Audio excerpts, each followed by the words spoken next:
and I played for some great clubs, and I was lucky, right, because I got a free transfer when I was 19, and I'd done my cruise ship when I was 17, so I didn't play for 2 years. And when I got back fit, I got released by John Bond, manager of Swansea.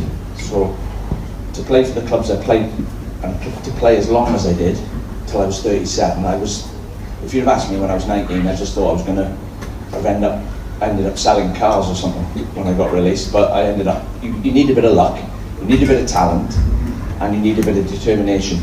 And I must have had the lot, but nothing prepares you for being a manager. My first job, right, was I was assistant with Graham Souness. He signed me, like Graham signed me at Liverpool, then he signed me at Galatasaray, and he signed me at Benfica, sold me to Aston Villa, but signed me for 3 clubs, and then he took me to Blackburn as coach, and I went to Newcastle as coach, assistant manager.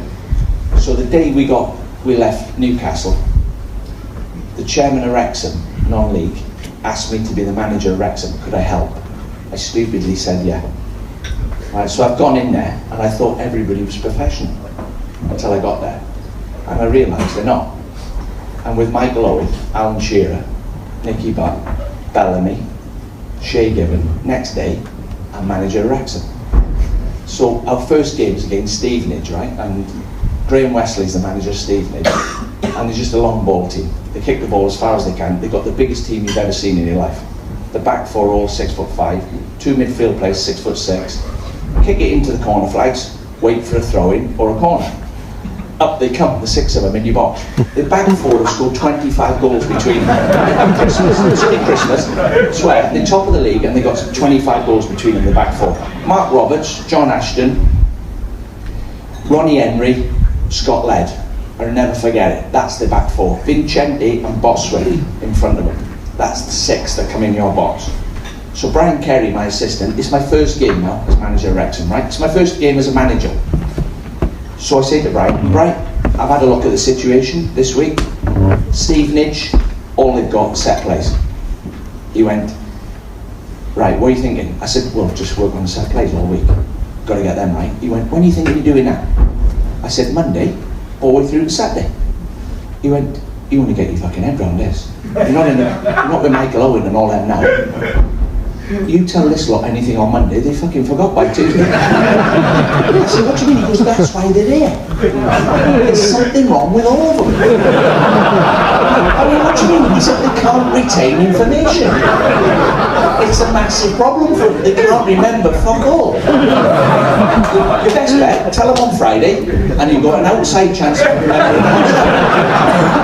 I said, you winding up? He went, no. I said, I took the wrong fucking job here or something. He went, yeah, but you're here now, let's try and fucking get them winning. So what are we going to do all week? He went, well, I don't know. We'll do something else. I'll tell you what, he said, let's have a game of giving the ball away. You're fucking brilliant at it. So I went, oh, so we trained. Friday morning, I'm in my office. This is what management does to you, right? Football management, this is what it does. I'm happy-go-lucky normally. Even as assistant, you're happy-go-lucky and you have to pick players up. You're not the manager. I like magic, Graham Souness, nailing you. I'm having to pick them up. So I'm now the manager though. So Friday comes along, I'm in my office at Wrexham. There's no windows in my office. It's a tiny little office, and I'm sat there at 10:25, Friday morning. We're playing the top of the league tomorrow. I'm writing all the set plays down. All I'm thinking about all week is the set plays. I've wrote them down. Scott Led goes round the back, Roberts blocks, near post. Looked at my watch.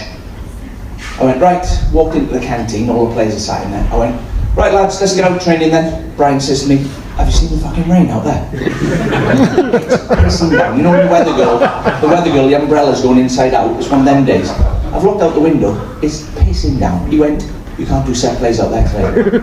It's pissing down. I went, Brian, I told you we should have done it on Monday. What are we going to do? He said, do it in the office on the DVD. I said, I've got a DVD player. He said, I'll go over there. They're only 25 quid. I get a DVD player. So I've gone in the cupboard and I found Brian Flynn's projector from 1948. Brian's come back, we've connected it up, it's only working. Right, so I've got it on a magnolia wall, not even white. And I say, right, I've gone, right lads, bring a chair out the canteen, bring it in my office. You can't get 10 people in my office, right? I've got to get 20 of them in the office. So as they're walking in, they're going, morning, Gaffer. I've gone, morning Steve, how are you? Move your chair right across, get everyone in, move across. So they're all coming in. Never forget it for the rest of my life. Christian Smith, 6'5", good in the air, good in that box, heads him out of our box and heads him in from set plays. Great left foot, thick as shit. Comes walking in, this is true, right? He's got a chair in this hand, and in the other hand, you've seen them cream cakes that look like hot dogs? A fresh cream cake. Like a hot dog with white cream, with a red bit of jam on the middle. He's got half of it in his mouth, and it's all on his nose, the cream, and on his cheeks, and the other half in his hand. So I've double taked him as I've gone, what? Please, that's not cream cake, is it? Christian, please tell me you are not eating a cream cake at 10:25, we're training in 5 minutes. He went, what's wrong? I went, what's wrong with that? I said, you taking the piss? I said, we're training in 5 minutes. We're playing Top of the League tomorrow. You eating a cream cake? What are you playing at? And he went, what's wrong? So I looked at Brian, who was in the front row. I went, Brian, I didn't know what to say.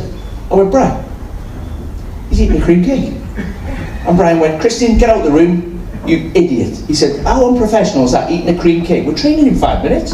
Get out of the room. He said, by the way, forget tomorrow, you're not playing anyway. Get out, just get out. And as he's walking out the room, he's shaking his head, eating a cream cake. I've now gone from being in a good mood at 10:25, I've got the hump because he's eating a cream cake, and now he's walking out the meeting, and the meeting was just for him. He was the only one who could edit. So he's ruined the meeting as well now, right? So he's walking out thinking, well, this is a waste of time without him being here. So I went, Christian, just as he was about to walk out, I went, do you think you've done nothing wrong? He went, what's wrong? I went, so I thought of something quick. I went, can you imagine Michael Owen walking through Alex Ferguson's team meeting this morning, they're playing Chelsea tomorrow, eating a cream cake at 10:25. What do you think Fergie would say to Michael Owen? He went, well, you can say whatever you fucking like to me, I'm never going to be as good as fucking Michael Owen. The answer had nothing to do with the question, this gets worse. He's that thick, right? So I've gone, lads, forget it, head's gone now. I went, lads, forget the meeting, out you go. Get out on the training pitch, forget it. So I haven't even played a game, my head's gone. They've all walked out, me and Brian left in the room. I went, Brian, I'm resigning, I'm not having that. I've never seen anything like that in my career. Eating a cream cake, Friday morning, I can't believe what I'm seeing. He went, I told you, there's something fucking wrong with all of them. There's somebody else tomorrow, somebody else, honestly, they're all like that, there's something wrong with all of them. I said, well, I'm resigning. He went, come on, get your wet top on, let's get out there, get them sorted, we'll win tomorrow, and we'll move on to a proper club. So I walked out on the training pitch, all the way out, I moaned all the way out. I was going, fucking joke, Brian, I've never seen that, he's not playing. He goes, no, he's not playing tomorrow, we won't pick him, fucking leave him out, he's never playing again. So the players are warming up round the pitch with the fitness coach, jogging round the outside of the pitch. And me and Brian are stood in the rain, in the technical area, and we're just moaning. I'm going like, fucking joke, Brian. Anyway, as the players are run past, Andy Mangan, striker, scored 15 goals, cheeky scouser. He breaks out the warm-up and he runs past me and Brian on purpose. And as he runs past, he goes, that was a bit fucking harsh this morning, Gaffer, on Christian, wasn't it? I went, stop, come back. I said, what'd you say? He went, that was a bit fucking harsh, wasn't it, on Christian in the meeting this morning? I said, harsh? That tells me a lot about you. If you think it's alright with a cream cake Friday morning, that tells me you must think there's something wrong with you. He went, no, Gaffer, you've got it all wrong. He was the only one that hadn't finished. We'd all fucking eaten ours.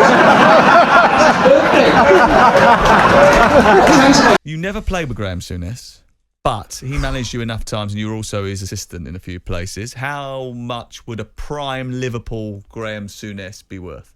Graham Souness, 125 million quid.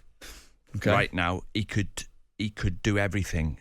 I mean, the rules have changed, right? So a big part of his game was intimidation, and he was hard as nails, and his attitude, Graham, was everybody's out to get me, so I'm going to get you first. He thought, when he went on the pitch, that every midfield player was out to do him first, so he booked early. That was his tactic. But the rules have changed now, so he'd have to adjust. He'd have to say, right, you can't have contact in midfield, you can't be late, you've got to stay on your feet. So a big part of his game's gone there. But ball striking, but passing and actual influence on the game, 125 million. Paul McGrath, Rolls Royce of a defender for Manchester United and Aston Villa, couldn't really keep fit, had off the field issues. How much would you have paid for him? The best way for people who've never seen Paul McGrath play to describe him is he's like an aggressive Van Dijk. A really aggressive Van Dijk. Like a Rolls Royce like Van Dijk. He couldn't straighten his knee and he couldn't bend it further than halfway. Didn't train for 7 years. Just got on a bike for 20 minutes. Man of the match every week. Nicest man you could ever wish to meet. Strong as an ox, but he read everything. And you hit a goal kick on him, it's going back towards the goalkeeper every time. Like aggressive, brilliant in the air. He could play midfield. He did play midfield for Ireland. Paul McGrath, 125 million as well. Okay.